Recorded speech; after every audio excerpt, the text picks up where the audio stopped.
Olá, seja muito bem-vindo, muito bem-vinda. Eu sou Vanessa Luz e vamos dar continuidade, reinício ao livro O Cai Baile. Introdução. Temos grande prazer em apresentar aos estudantes e investigadores da doutrina secreta esta pequena obra, baseada nos preceitos herméticos do mundo antigo. Existem poucos escritos sobre este assunto, apesar das inúmeras referências feitas pelos ocultistas aos preceitos que expomos. De modo que, por isso, esperamos que os investigadores dos arcanos da verdade saberão dar bom acolhimento ao livro que agora aparece. O fim desta obra não é a enunciação de uma filosofia ou doutrina especial, mas sim fornecer aos estudantes uma exposição da verdade que servirá para reconciliar os fragmentos do conhecimento oculto que adquiriram, mas que são aparentemente opostos uns aos outros e que só servem para desanimar e desgostar o participante neste estudo. O nosso intento não é construir um novo templo de conhecimento, mas sim colocar nas mãos do estudante uma chave mestra, com que possa abrir todas as portas internas que conduzem ao templo do mistério, cujos portais já entrou. Nenhum fragmento dos conhecimentos ocultos possuídos pelo mundo foi tão zelosamente guardado como os fragmentos dos preceitos herméticos que chegaram até nós através dos séculos passados, desde o tempo do seu grande estabelecedor, Hermes Trismegisto, o mensageiro dos deuses, que viveu no Antigo Egito quando a atual raça humana estava em sua infância, contemporâneo de Abraão, e, se for verdadeira a lenda, instrutor deste venerável sábio. Hermes foi e é o grande sol central do ocultismo, cujos raios têm iluminado todos os ensinamentos que foram publicados desde o seu tempo. Todos os preceitos fundamentais e básicos introduzidos nos ensinos esotéricos de cada raça foram formulados por Hermes. Mesmo os mais antigos preceitos da Índia tiveram indubitavelmente a sua fonte nos preceitos herméticos originais. Da terra dos Ganges, muitos mestres avançados se dirigiram para o país do Egito para se prostrarem aos pés do mestre. Dele obtiveram a chave mestra que explicava e reconciliava os seus diferentes pontos de vista. E assim, a doutrina secreta ficou firmemente estabelecida. De outros países também vieram muitos sábios que consideravam Hermes como o mestre dos mestres. E a sua influência foi tão grande que, apesar dos numerosos desvios de caminho de centenas de instrutores desses diferentes países, ainda se pode facilmente encontrar uma certa semelhança e correspondência nas muitas e divergentes teorias admitidas e combatidas pelos ocultistas de diferentes países atuais. Os estudantes de religiões comparadas compreenderão facilmente a influência dos preceitos herméticos em qualquer religião merecedora deste nome, quer seja uma religião apenas conhecida atualmente, quer seja uma religião morta ou uma religião cheia de vida no nosso próprio tempo. Existe sempre uma correspondência entre elas, apesar das aparências contraditórias. E os preceitos herméticos são como o seu grande conciliador.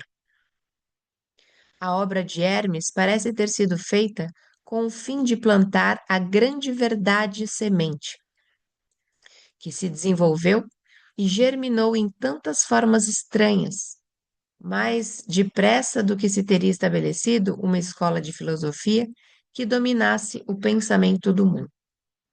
Todavia, As verdades originais ensinadas por ele foram conservadas inatas na sua pureza original por um pequeno número de homens, que, recusando grande parte de estudantes e discípulos pouco desenvolvidos, seguiram o costume hermético e reservaram as suas verdades para os poucos que estavam preparados para compreendê-las e dirigir. Acho que é digeri-las, mas tá, dirigi-las. Dos lábios aos ouvidos, a verdade tem sido transmitida entre estes poucos.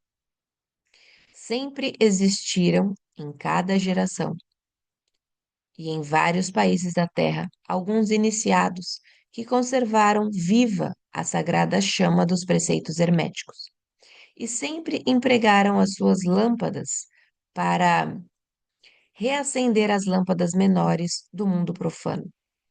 Quando a luz da verdade começava a escurecer e a apagar-se por causa da sua negligência, e seus pavios ficavam embaraçados com substâncias estranhas, existiu sempre um punhado de homens para cuidar do altar da verdade, em que mantiveram sempre acesa a lâmpada perpétua da sabedoria.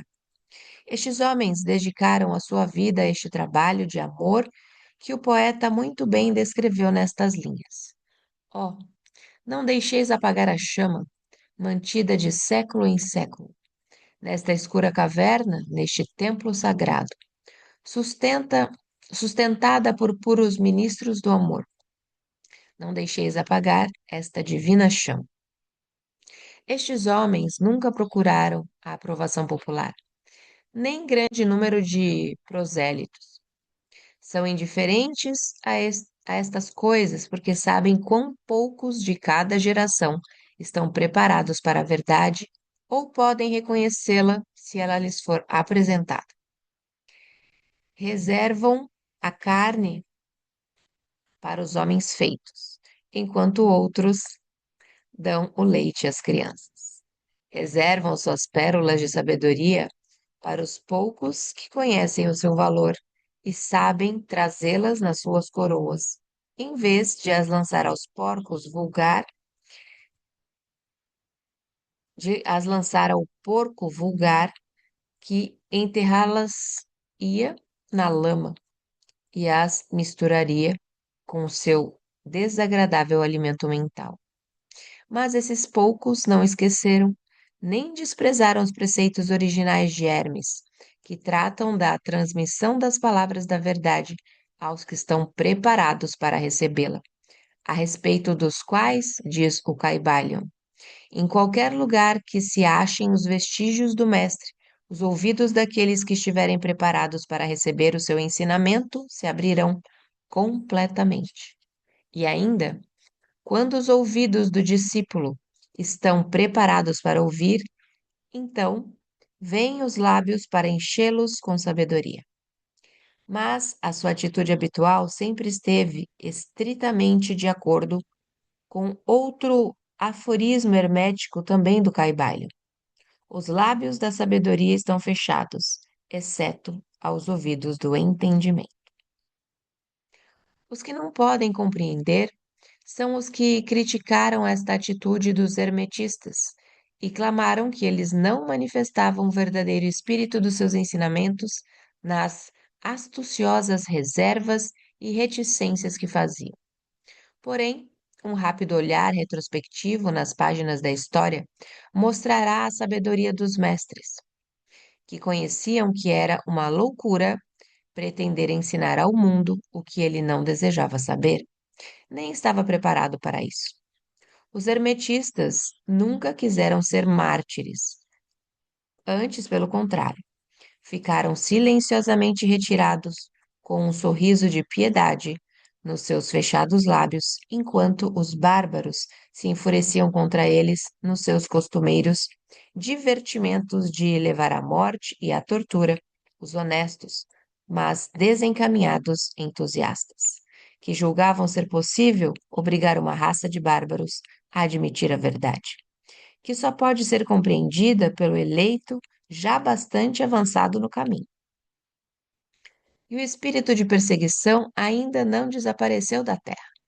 Há certos preceitos herméticos que, se fossem divulgados, atrairiam contra os divulgadores uma gritaria de desprezo e de ódio por parte da multidão, que tornaria a gritar: crucificai-os, crucificai-os.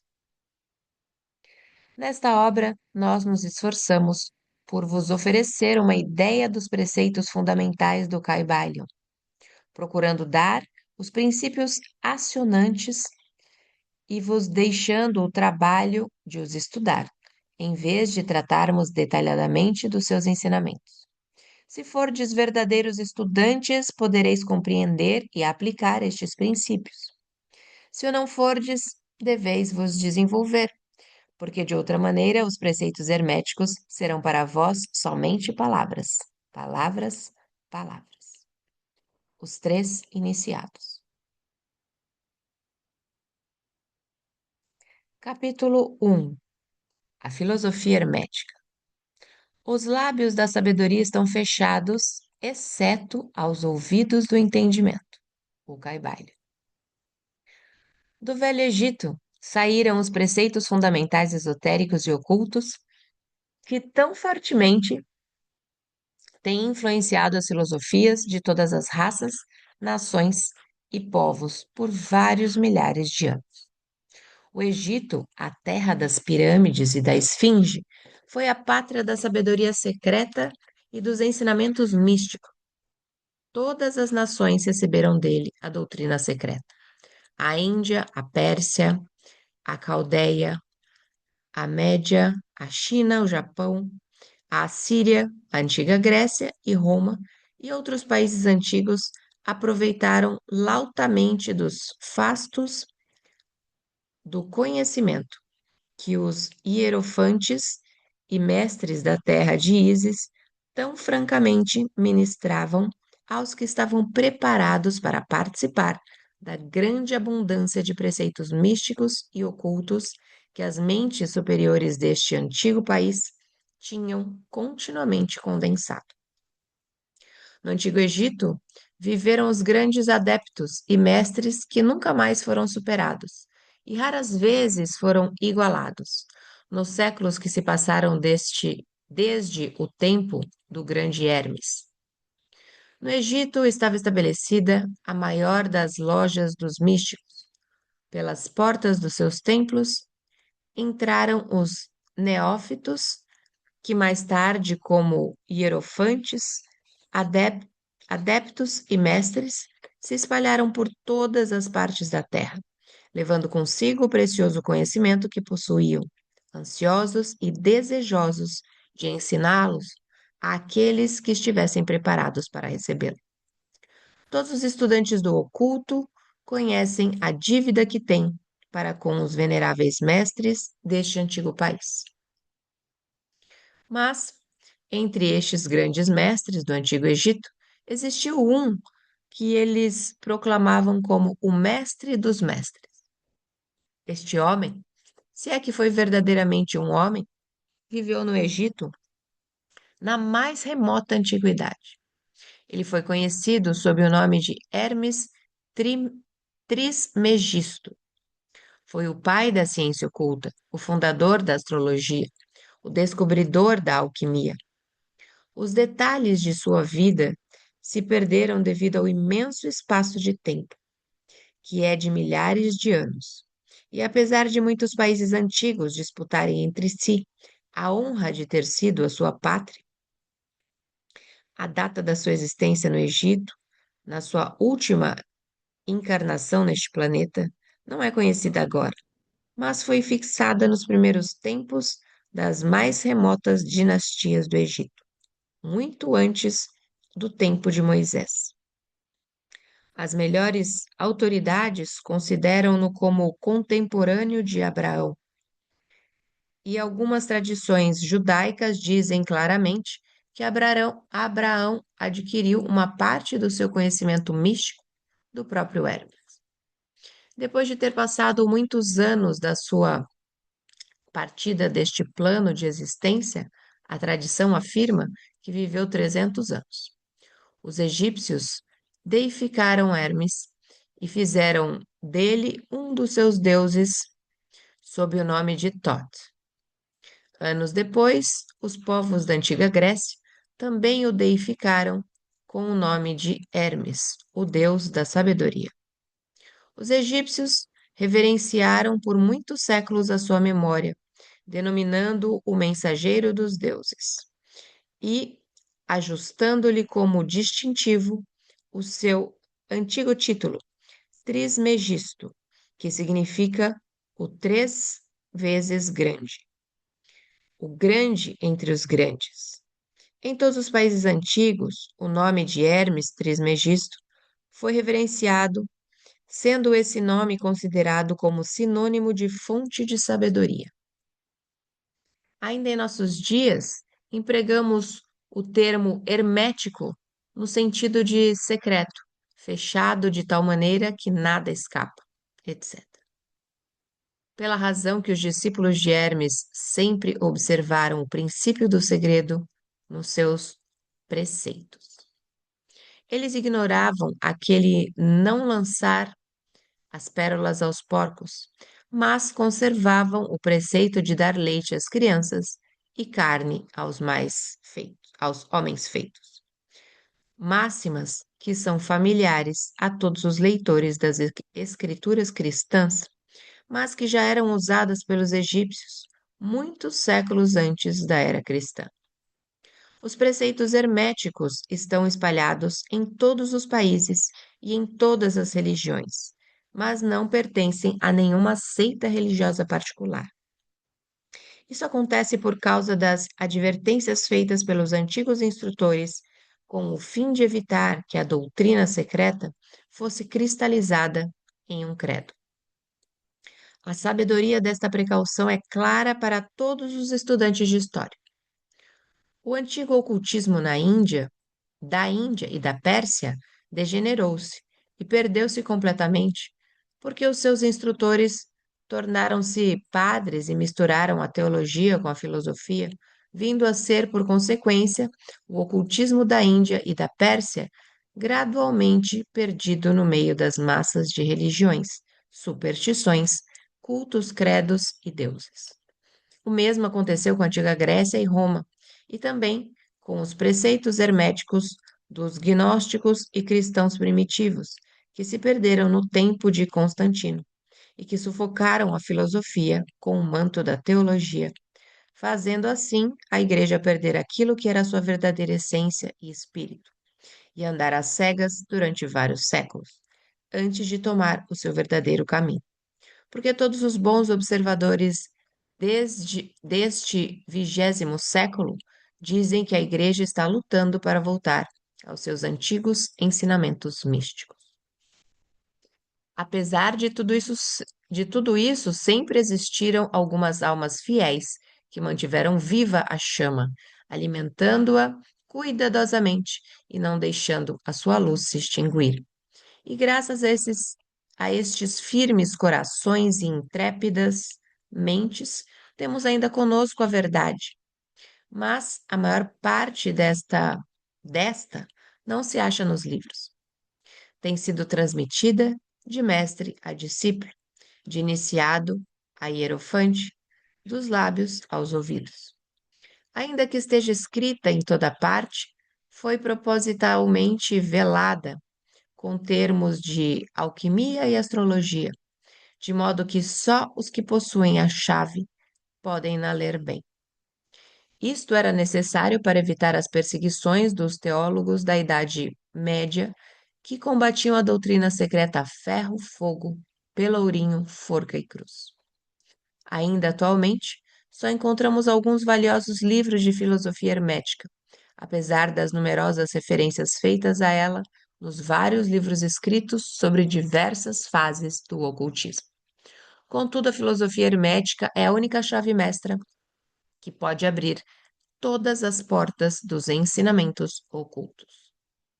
Nos primeiros tempos, existiu uma compilação de certas doutrinas básicas do hermetismo, transmitida de mestre a discípulo, a qual era conhecida sob o nome de Caibalion. cuja significação exata se perdeu durante vários séculos.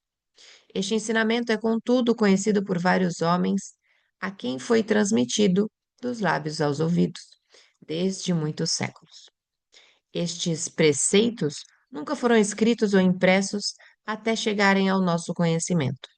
Eram simplesmente uma coleção de máximas, preceitos e axiomas, não inteligíveis aos profanos, mas que eram prontamente entendidos pelos estudantes. E, além disso, eram depois explicados e ampliados pelos iniciados hermetistas aos seus neófitos. Estes preceitos continuam realmente os princípios continham, desculpa. Estes preceitos constituíam realmente os princípios básicos da arte da alquimia hermética, que, contrariamente ao que geralmente se crê, baseia-se no domínio das forças mentais, em vez de no domínio dos elementos materiais, na transmutação das vibrações mentais em outras, em vez de na mudança de uma espécie de metal em outra. As lendas da pedra filosofal, que transformava qualquer metal em ouro, eram alegorias da filosofia hermética perfeitamente entendidas por todos os estudantes do verdadeiro hermetismo. Neste livro, cuja primeira lição é esta, convidamos os estudantes a examinar os preceitos herméticos tal como são expostos no Caibalion e explicados por nós, humildes estudantes desses preceitos, que apesar de termos o título de iniciados, somos simples estudantes aos pés de Hermes, o mestre. Nós lhes oferecemos muitos axiomas, máximas e preceitos do Caibalion, acompanhados de explicações e comentários, que queremos servir para tornar seus preceitos mais compreensíveis ao estudante moderno, principalmente porque o texto original é velado de propósito com termos obscuros. As máximas, os axiomas e preceitos originais do Caibalion são impressos em tipo diferente do tipo geral da nossa obra. Esperamos que os estudantes a quem oferecemos esta obra possam tirar muito proveito do estudo das suas páginas, como tiraram outros que passaram antes pelo caminho do adeptado, nos séculos decorridos desde o tempo de Hermes Trismegisto, o mestre dos mestres, o 3 vezes grande. Diz o Caibalion: em qualquer lugar que estejam os vestígios do mestre, os ouvidos daquele que estiver preparado para receber o seu ensinamento se abrirão completamente. Quando os ouvidos do discípulo estão preparados para ouvir, então vêm os lábios para os encher com sabedoria. De modo que, de acordo com o indicado, só dará atenção a este livro aquele que tiver uma preparação especial para receber os preceitos que ele transmite. E, reciprocamente, quando o estudante estiver preparado para receber a verdade, também este livro lhe aparecerá. Esta é a lei, o princípio hermético de causa e efeito. No seu aspecto de lei de atração, levará os ouvidos para junto dos lábios e o livro para junto do discípulo. Assim são os átomos. Ficamos por aqui neste dia de leitura. E se você está nos acompanhando até aqui e ainda não está inscrito no canal, aproveite agora, se inscreva, já ative o sininho para acompanhar o segundo capítulo desta obra, assim que estiver no canal. Eu sou Vanessa Luz, um beijo no seu coração e nos encontramos por aqui numa próxima leitura.